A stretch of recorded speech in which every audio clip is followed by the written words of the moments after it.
ya. Assalamualaikum warahmatullahi wabarakatuh. Waalaikumsalam warahmatullahi wabarakatuh. Selamat pagi anak-anak. Pagi, Pak. Pada pagi hari ini kita mulai itu ya pembelajaran tentang sistem rem cakra mobil. Sebelum memulai pelajaran, alangkah baiknya kita awali dengan berdoa menurut kepercayaan masing-masing. Berdoa dipimpin oleh Mas Ardian ya. Silakan, monggo Mas. Baik, teman-teman, sebelum belajar marilah kita berdoa. Doa mulai. Bismillahirrahmanirrahim. Berdoa selesai. Sebelum pembelajaran kita absen dulu ya. Mas Faiz, Hadir, Pak. Mas Ardian.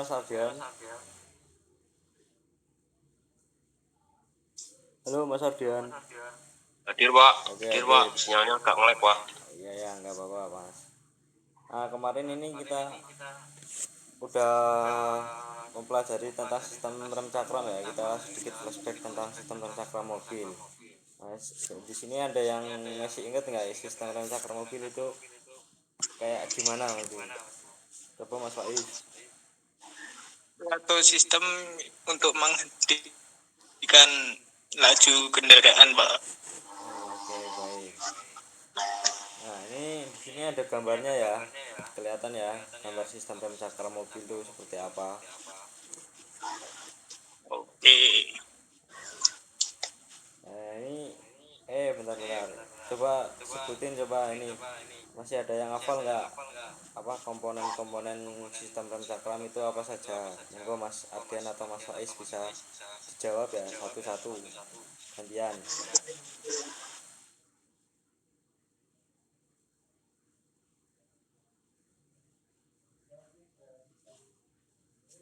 Yo Mas, coba. Mungkin Izin menjawab, Pak.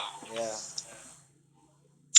Biasanya komponen rem cakram yang saya ketahui itu cakram itu sendiri, Pak, atau disk. Ya, terus Kedua, kampas rem cakram tentunya, Pak. Yang ketiga, kaliper. Yang keempat itu handle rem. pedal ram Yang atau kelima, pedal rem Mas? ya master rem lah, Pak. Iya. Yang kelima itu selang rem cakramnya, Pak. ada lagi, Pak. Apa? Piringan cakram, Pak. Nah, itu sama aja kayak di situ Mas. Oh. Oke, wih. Nah, ini gambarnya ya, komponennya ya Mas, seperti ini. Oh ya, baik, Pak. Ini ada Baik, Pak. piston, terus ada seal. Ini kalipernya ini ya Mas. Terus kampasnya. Ini disk. Nah, ini pit clip ya Mas. Ini besok kalau praktek jangan lupa ya Mas dipasang. Terus biasanya ada yang kebalik masang kayak gini Mas. Terus kampas itu loh rawan ini juga nih, apa namanya? SIM. Jadi itu yang buat bantalan kampasnya loh. Buat ini nekan pistonnya biar nggak rusak kampasnya. Jadi ada SIM kayak gini sejenis plat besi gitu loh Mas. Nah, ini prinsip kerja sistem rem cakram ya Mas. Nah, bisa dibaca ini Mas Faiz prinsipnya biar rada ingat lagi. Kerjanya dari rem cakram ya, Pak. Iya Pak, iya Mas. Itu yang pertama, tekan pedal rem. Saat pedal rem ditekan, tekanan hidrolik dihasilkan. Nah, kemudian tekanan hidrolik itu memompa oli yang ada di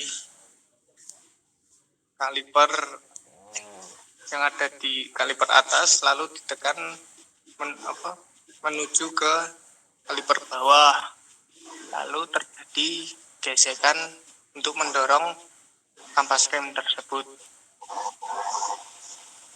Ya Pak, begitu mungkin.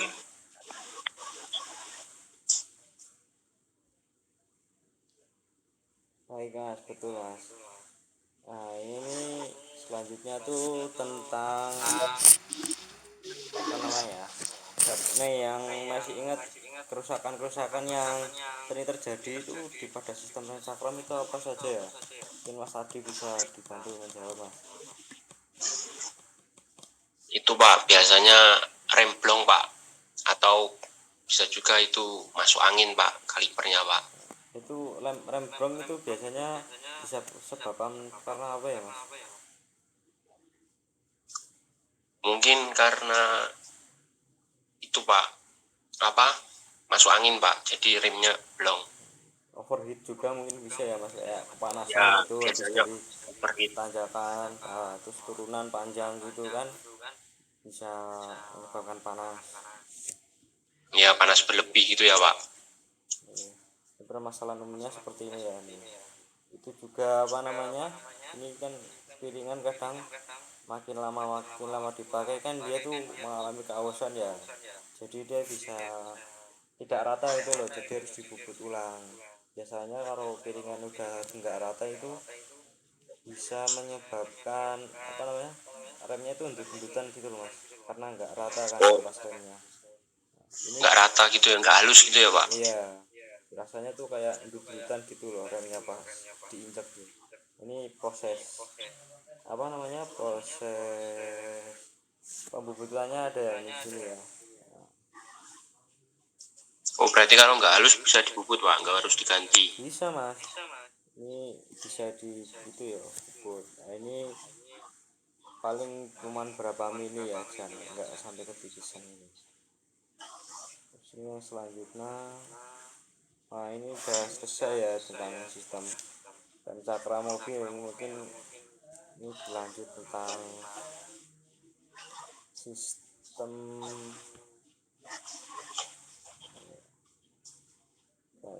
sistem rem tromol ini Mas. Ini dicatat nggak Pak tadi materinya Pak? Boleh Mas, Apa nggak boleh usah? boleh dicatat Mas, bisa buat Oh ya, nanti pembelajaran. dikirim di grup WA aja ya Pak. Siap. Ini kebetulan saya juga ada rapat, jadinya pembelajaran hari ini daring dulu ya Mas. Oh iya Pak, baik Pak. Ini nanti jam berapa ya Mas prakteknya kira-kira itu? Habis zuhur aja Pak. Habis zuhur. Pak, Berarti habis dulu Pak. istirahat dulu Iya ya, Pak. makan dulu. Nanti start jam 1 aja. Ya, Ini Pengumpulan materinya kapan telatnya ini Pak? Pengumpulan catatannya Pak. eh, hari Senin aja Mas, hari Senin. Oh ya Pak, Hari makasih Sabtu Pak. kan oke. sekarang libur Baik kan Pak. di sekolah SMK 6 hari belajar.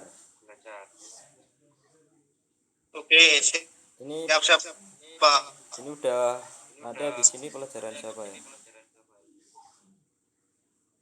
Nggak keluar Pak PPT-nya Pak. Pelajarannya Ini lagi mau masuk nih sistem rem tromol. ya, Kita lanjut pada sistem rem tromol. Ini siapa yang masih ingat tentang bagaimana cara kerja sistem rem tromol?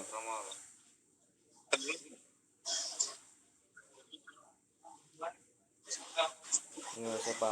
Mas Faiz masih ingat nggak tentang cara kerja sistem rem tromol itu gimana?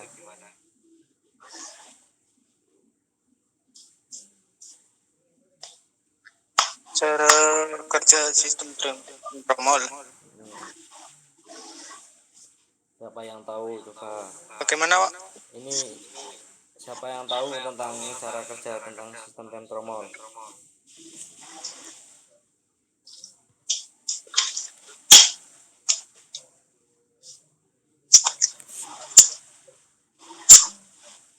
Halo Mas Faiz, ini belum pada berangkat ya Mas? Cara kerjanya Pak? Ya, Cara kerjanya sama kayak rem cakram, terus tapi dia tidak melalui apa? Dia tidak melalui gesekan antara tidak tidak menggunakan piringan, melainkan menggunakan drum yang berbentuk bundar itu Pak, untuk gesekan ini berarti ya mas gambarannya itu. Ini pengertian sistem rem tromol ya. Sistem rem tromol ini adalah salah satu tipe rem yang biasanya Ya, dipakai pada kendaraan roda 2 atau roda 4. Nih, cara kerja rem tromol itu hampir sama ya, rem tromol mobil sama rem tromol mobil. Biasanya sudah menggunakan sistem ya rem sama. hidrolik. Kalau rem mobil itu sistem rem tromol mobil itu biasanya sudah pakai hidrolik ya mas. Ini bentuk hidroliknya seperti ini ya.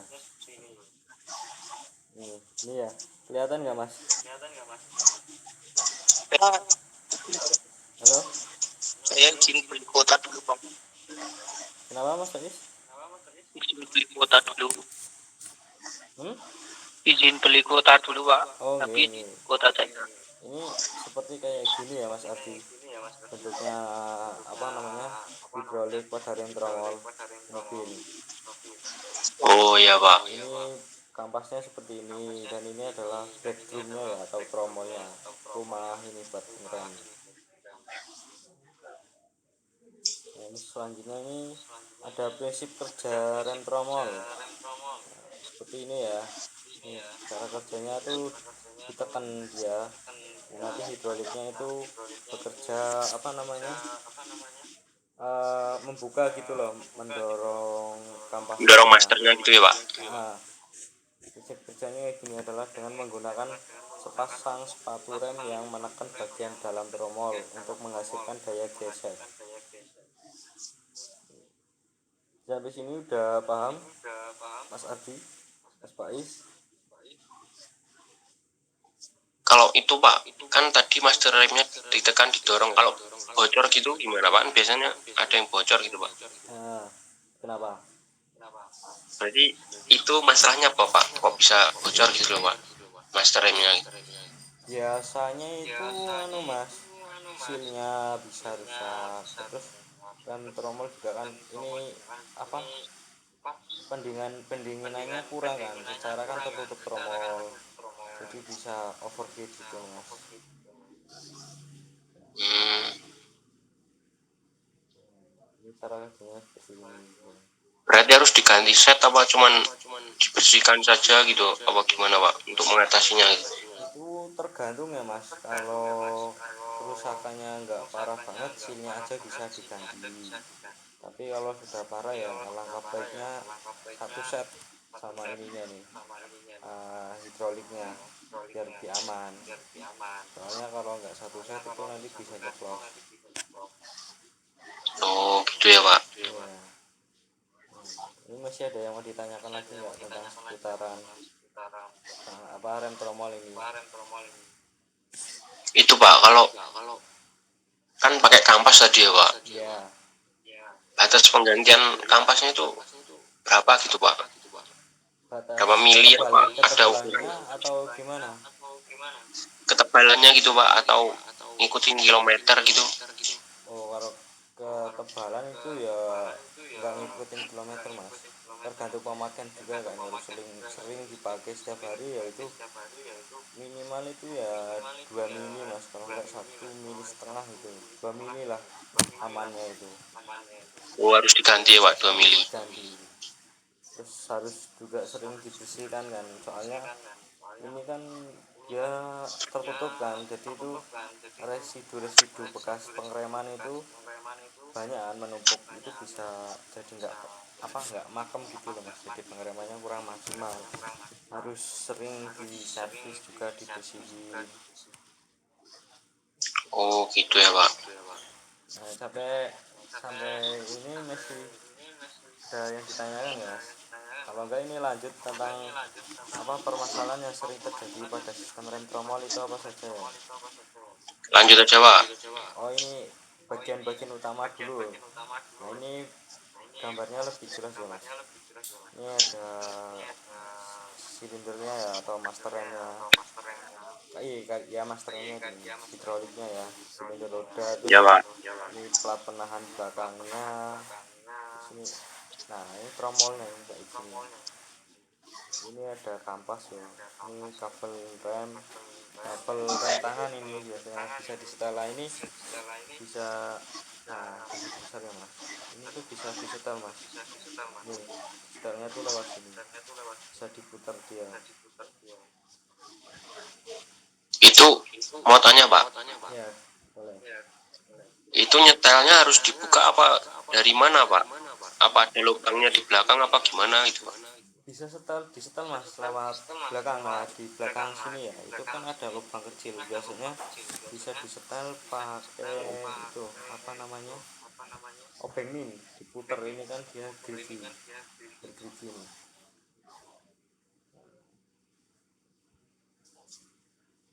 Nah ini kalau setiap berapa ribu kilometer harus dibersihin mas, soalnya banyak residunya, ini bekas pengeremannya pada numpuk di sini, jadi nggak maksimal pengeremannya.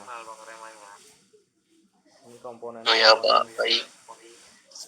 komponen utama rem tromol mobil ya, ini ada brake shoe, terus cylinder master, wheel cylinder, spring, adjuster, terus sama retainer clip ya. Retainer clip itu yang di sini mas, retainer clip itu di sini tuh, itu cuma buat pengancing kampasnya. Nah ini selanjutnya lanjut ya mas. Nah kelebihan dan kekurangan rem tromol. Kelebihannya ini biaya produksinya dia tuh lebih murah, terus tahan lama, terus terlindungi dari kotoran dan air. Cuma ya tadi itu minusnya, dia tuh kotor gini loh mas, ini tuh udah lumayan kotor ya kalau digambar, ini butuh Iya Pak. dibersihkan, ini harus dicuci, dibuka semua. Ini biasanya rim tromol itu biasanya kalau pada mobil konvensional itu, ada yang tahu nggak pada mobil apa saja, coba Mas Ardi coba. Saya Pak, biasanya itu ada dipakai pada mobil truk Pak. Itu kan kendaraan truk. Kalau di Oh, mobil konvensional itu apa, coba ada yang tahu nggak Mas Ardi? oh pada mobil Innova gitu Pak, Nah terus Brio, ya sejenis, Sigra gitu Pak. ya sejenis mobil itulah, Avanza juga gitu. Dia mobil bukan mobil sport lah Pak. Kalau sport tuh biasanya udah cakram Cakram, nah, belakang betul. depan belakang. Ini gambar sedang perbaikan ya mas, dibuka itu. Terus ada kekurangannya ya mas, ini pendinginannya itu kurang efektif lah, seperti yang dibahas kayak tadi nih. Nah, mana ya, ini loh, soalnya kan di dalam sini dia itu tertutup sama ini, lubangnya tuh nih, lubangnya itu cuman sedikit ini loh sama belakang sini, jadi dia tuh pendinginannya kurang. Nah terus kekurangan selanjutnya itu ada respon pengereman kurang tajam, jadi dia apa, kurang cakram, apa kurang kurang tajam, tidak seperti kayak rem cakram kayak pembahasan yang tadi tuh mas. Terus perawatannya juga lebih rumit karena ini harus ya membuka roda, membuka apa namanya ini juga tromol, terus ada beberapa klip kayak gini, ada per. Nah terus yang terakhir adalah beratnya yang lebih tinggi. Nah tapi ini biasanya rem tromol masih sering digunakan di anu ya, kendaraan berat seperti truk sama bis ya, nanti itu mungkin lebih efektif untuk menahan berat kendaraan. Ini sampai sampai ini masih ada yang perlu ditanyakan nggak tentang ini pembelajaran sistem rem tromol sama rem cakram, yang terutama ini rem tromol ini. Rem cakram kan Saya kemarin Pak, sudah dibahas. Boleh apa mas Hadi? kenapa kan itu kekurangannya banyak ya Pak? Perawatan lebih rumit, berat yang lebih tinggi, pengereman kurang tajam. Tapi kenapa kalau di mobil-mobil truk pengangkut barang-barang berat itu malah menggunakan rem tromol Pak? Ya biasanya nih kalau di mobil kan dia, bentar, dia kan masih menggunakan fluida ya, sedangkan kalau pada kendaraan berat dia sistem remnya itu menggunakan angin gitu mas, jadi tekanannya itu lebih besar gitu mas, jadi lebih kuat. Kan biasanya tuh kalau turun begini gitu loh mas, perbedaannya di situ mas. Kalau di kendaraan berat dia menggunakan angin, bukan menggunakan fluida lagi, jadi itu lebih kuat dia menahannya. Nah mas Adi, Gitu ya Pak. nah mungkin buat pembelajaran hari ini kita sudahi dulu ya mas, karena ini sebentar lagi saya tuh mau apa namanya, mau rapat. Nah, nanti silakan ke bengkel terlebih dahulu ya, nanti saya akan menyusul ke situ. Baik Pak. Udah, saya tutup pembelajaran hari ini. Assalamualaikum warahmatullahi wabarakatuh. Waalaikumsalam warahmatullahi wabarakatuh.